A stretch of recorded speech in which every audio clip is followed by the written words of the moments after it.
So, the Golden Story 3, it's about the idea or the fact that artists, black artists specifically, get their art taken and used or emulated and not really acknowledged for their efforts or, you know, their effortless creativity. And then the gift or the art that they give to the world gets used against them, or that is the attempt.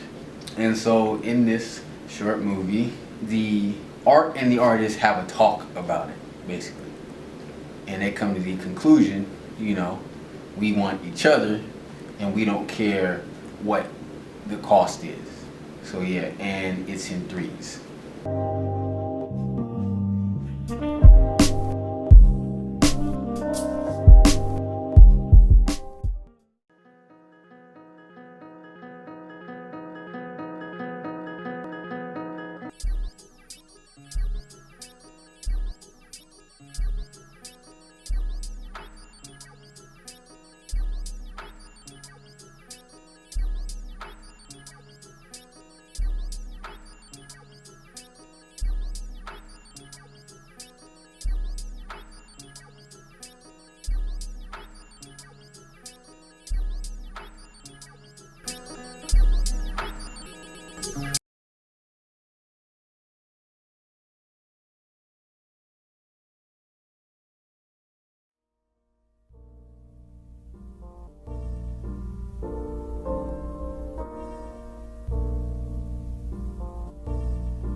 Awake every day, all the moment. I ain't more than nothing, a yearning to something. Dawns affect AIDS, jazz is the room, blue and gas stove. Sometimes will be all I want, like protein. Cone is prone to see wavelengths, motion radically suffused. Tranquility waits for steep. Its output dampened. Affluence at stutter.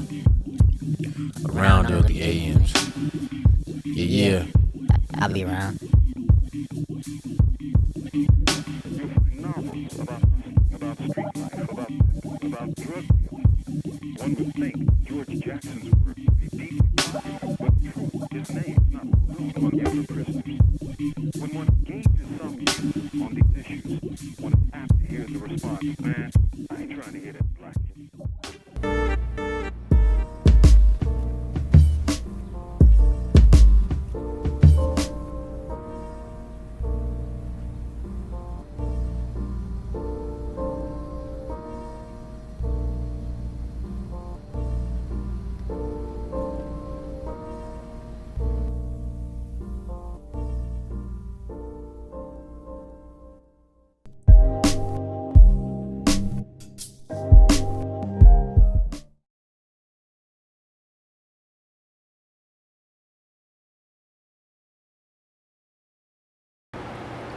Are you tired of baseless romance between the helpless damsel and her unappealing milquetoast male love interest?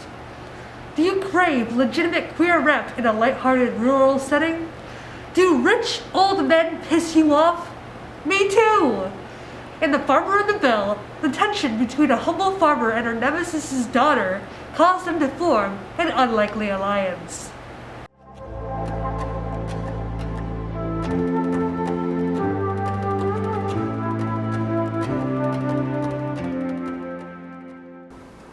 Once upon a time, a family lived together happily in the woods. It had been their home for generations, and now it was time for their only child to inherit it. Penny was a quiet and hard-working girl, keeping to her daily schedule like clockwork.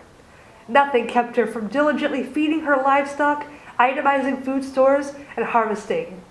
It was a wonder how such a lanky girl like her could do this all by herself. But one day, a greedy rich man named Barnabas Fink bought the surrounding land for a great sum of money. For years, he tried to buy hers as well. "Hello, I see you're the new owner of that tiny plot of land east of mine." Yeah? Who is this?" "My name is Barnabas Fink, of Fink Real Estate. I called because I have an amazing offer for you." "What kind of offer?" "Well, I was hoping to buy that tiny plot of yours for 5,000 gold. "Excuse me? No, my land isn't for sale."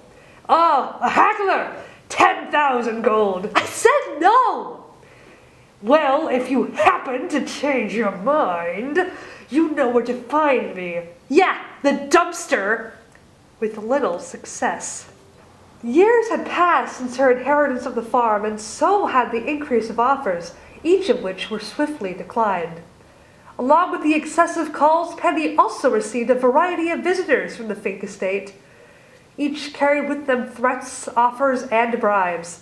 Her fence became larger and more intimidating with each visit. "I really need to modify this. Maybe spikes next time?" "Excuse me, miss. I'm just a lonely chicken farmer. I'd love to buy your farm as it is perfect for chicken farming." "Stop. You're no farmer. I know every farmer around here, and I know you're lying. Are you a Fink?" Darn. "Good evening, miss. Would you be interested in signing my free pot farm evaluation form? Your farm looks like a good candidate for—" "Get out of here! Fink says if you don't sell, he's gonna bulldoze your farm." Did we just... Yeah, leave it. "Oh no, I'm not touching any of that dirty money. Now take it away." "Okay, fine. We gotta tell you, Fink wants you at his place to discuss his plans for my property. Tell him to shove his fancy party up his—" "We'll tell him you won't be coming."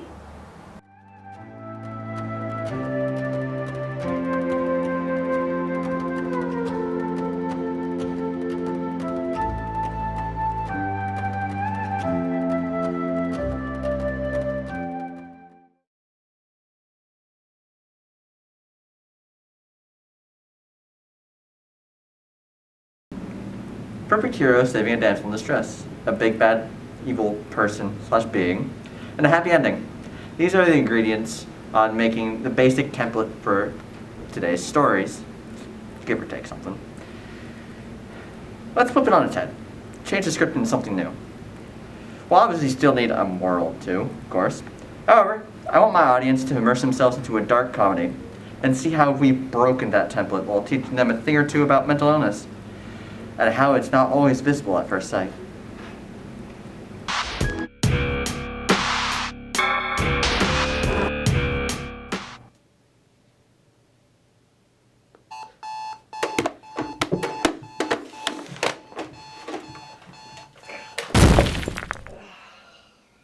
Hey, Ma! Ma! Yes, my little moonlight. Your meds are calling. James was a mama's boy, prone to sleeping late. You're lucky you're the narrator. Otherwise, I'd be punching you in the face right about now. Either way, you'd be punching yourself in the face. Maybe I need some meds. You see, my mom's running low on her meds for psoriasis, right? And I need to understand why it's so dangerous And why the meds are so hard to get? The reason it's so little is because it's from a fruit that's endangered and basically extinct. You could steal some meds. What? Shut your mouth. Don't make fun. It's that's needed. I said, wait. Oh dear, what will our hero do to get past this behemoth? What's that? A hero and a protagonist aren't always the same thing. What a tragedy. Perhaps this is our future. Perhaps it isn't.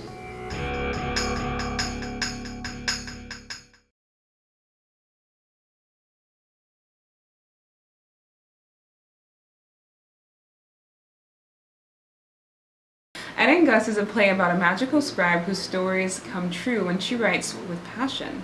Her ridiculous stories clash with the laws of the underworld, and Gus, Etta's spirit guide, is sent to reverse the dark spell. When Etta refuses, it's her best friend who gets in the middle of her words. The whimsical tale sucks you into a world that is neither here nor there, yet it guides the audience and our dear friend Etta to what matters most in life: friendship.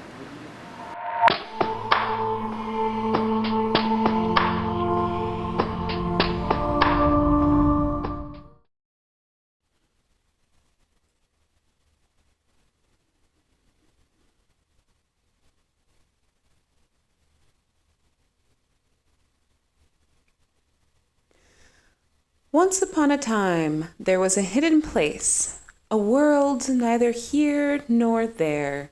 Beneath the surface of the earth lied a magical world called Diantheus.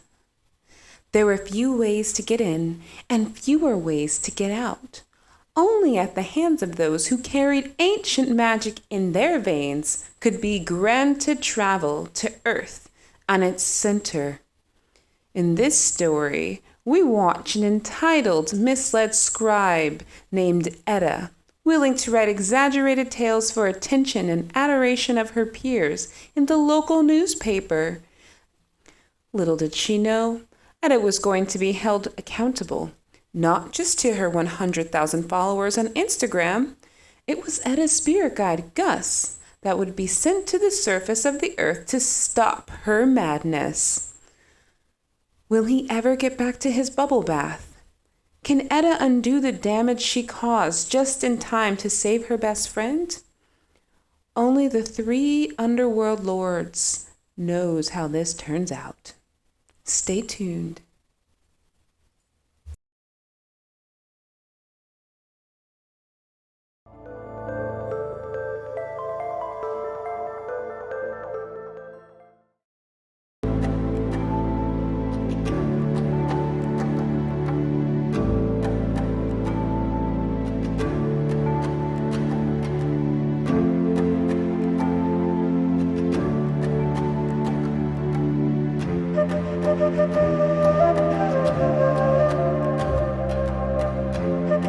Thank you.